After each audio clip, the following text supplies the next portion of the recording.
AARO does not believe every object is a bird, a balloon, or a UAV. We do have some very anomalous objects. November 14th, 2024, something unprecedented happened. The director of the Pentagon's UFO Investigation Office, a man with over 20 years of experience in quantum physics and advanced optics, sat in front of reporters and made an admission that should change something at least, if not everything.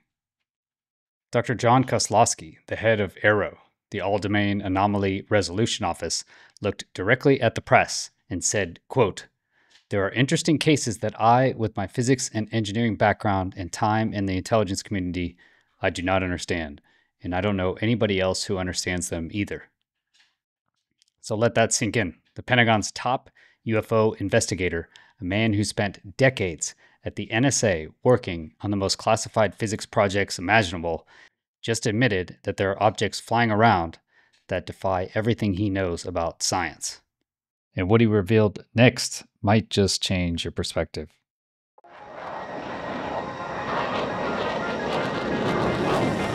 Chris Lehto, welcome to Lehto Files. Thanks for being here. I'm Chris Lehto, retired F-16 pilot. Please hit the like button if you do like this content and consider subscribing. Before we dive into what has this physics expert so baffled, you need to understand exactly who Dr. Kosloski is, because his credentials make his admission revolutionary. For over 2 decades, Kosloski worked in the research directorate of the National Security Agency, so that's the NSA's most classified scientific division. He specialized in quantum optics, cryptomathematics, and what the government calls advanced mission-oriented research. So he isn't some random government bureaucrat. Kosloski is a man who literally invented advanced search engines. He served as the NSA subject matter expert in free space optics and advised multiple Defense Department agencies on cutting-edge physics. According to his official Pentagon biography, Kosloski holds a PhD in electrical engineering from Johns Hopkins University with bachelor's degrees in mathematics and physics. The Pentagon specifically chose him to lead AARO. So when a man with his background, someone who has access to the most classified physics research on Earth, says there are objects that he cannot explain using any known science, we should listen. I think we do have a problem. Because if Jon Kosloski doesn't understand the physics behind what they're seeing, then these objects are operating on principles that our most advanced scientists haven't even discovered yet. Or at least it's not in the public domain. So let's look at the specific cases. During his November 19th testimony to the Senate Armed Services Committee, Kosloski didn't just make vague statements. He gave specific examples of what AARO has been investigating, and the details are mind-bending. 3 cases that merit analysis that we're working on right now. One we might be in the process of resolving, but nonetheless is still interesting. The first one was brought to us by a law enforcement officer out west, where he observed a large orange orb floating several hundred feet above the ground a couple miles away. He went to investigate what was going on with that orb. And as he was pulling up to the location where he thought would be below the orb, about 40 to 60 meters away from some object, the area was well lit. He saw a blacker than black object. He said it was about the size of a Prius, 4 to 6 feet wide. And as he got 40 to 60 meters away from the object, it tilted up about 45 degrees, and then it shot up vertically. He says 10 to 100 times faster than any drone he's ever seen before. And it did that without making a sound, as far as he could tell from inside of his vehicle. And just as it left his field of view through his windshield, then it emitted very bright red and blue lights that illuminated the inside of his vehicle as brightly as if someone had set off fireworks just outside of his vehicle or street flares. So that's anomalous because of the size of the vehicle with the great acceleration. And when he came back to investigate that area, he found no disturbance of the ground beneath it. He says 10 to 100 times faster than any drone he's ever seen before. So now to put this in perspective, the fastest military drones like the MQ-9 Reaper have a maximum speed of about 300 miles per hour. And even high-end surveillance drones like the RQ-170, that's the Sentinel, can only reach 500 miles an hour. If we're talking about a normal drone, you're looking at maximum, say, I don't know, 100 miles an hour. So in that case, we're talking about an object still moving at speeds of 1,000 to 10,000 miles per hour. So that's faster than most missiles and definitely faster than the speed of sound. So that's approaching the speed of objects entering Earth's atmosphere from space. Kosloski also described a second unresolved case involving a stationary cylinder hovering over a U.S. facility in the Southwest before abruptly vanishing. So that's one interesting one. Another one comes to us from Southeast U.S. There was a U.S. facility where 2 cars of government contractors were leaving the facility around 9 o'clock in the morning. They looked up in the sky and saw a large metallic cylinder about the size of a commercial airplane, and it was stationary. They observed that there was a very bright white light behind or around the object. They saw it stationary for 15 to 20 seconds, and then it disappeared. Obviously, an object that large, stationary, unless it's a blimp, is unusual, but then disappearing, we can't explain how that would happen.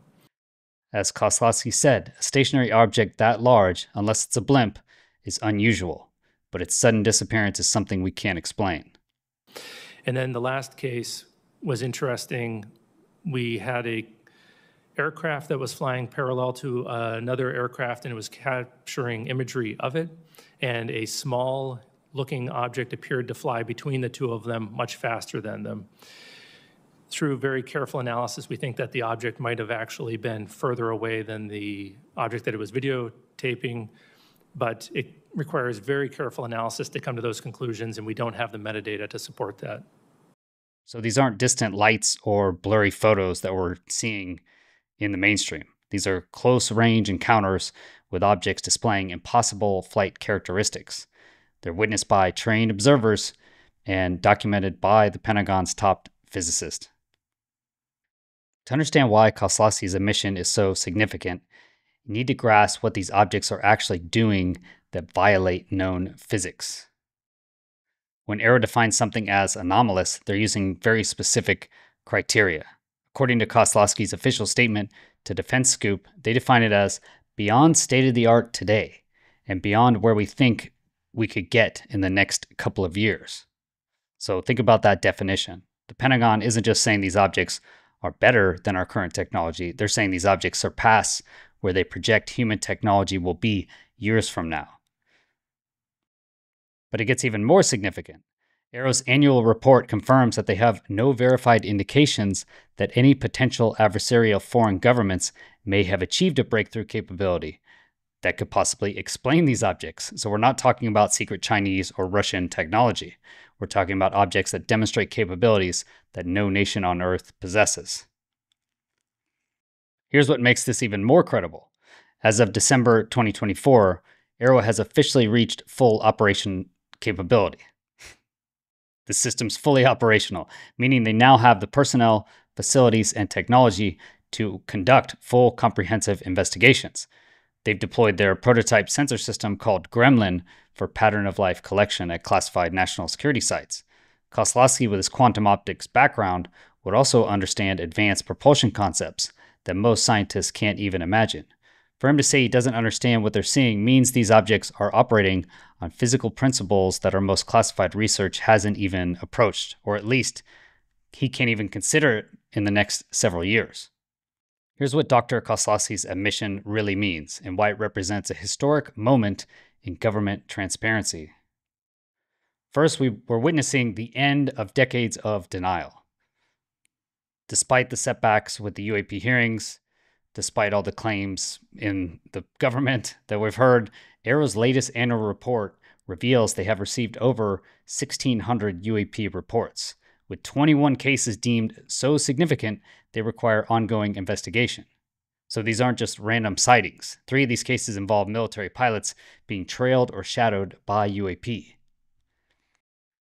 So this is the reporting data that Kosloski briefed in his testimony, UAP reporting trends, January 1st, 1996 to October 10th, 2024.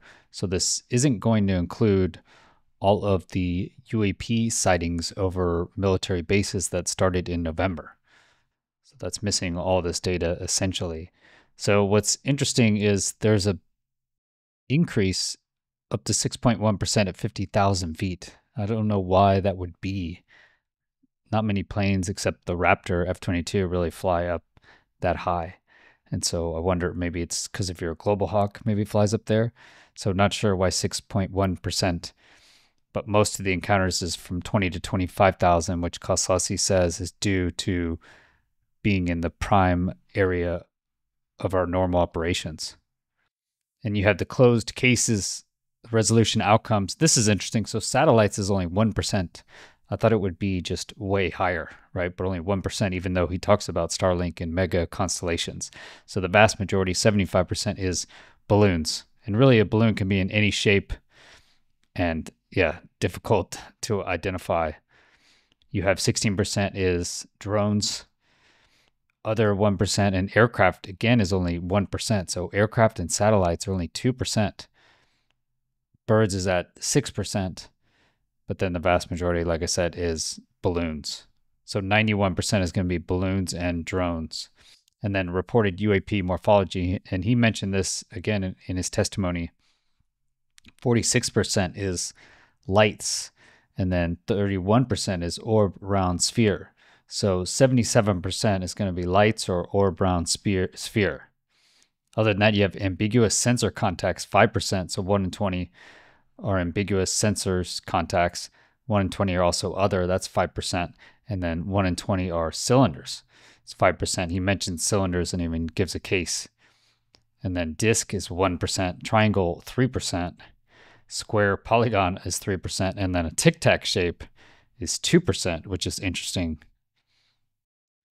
And then really the biggest note I have for this is there's no reporting in Europe. So where I flew out of Aviano Air Base here right around Italy, there's just zero reporting. And then around the UK as well, there's zero reporting.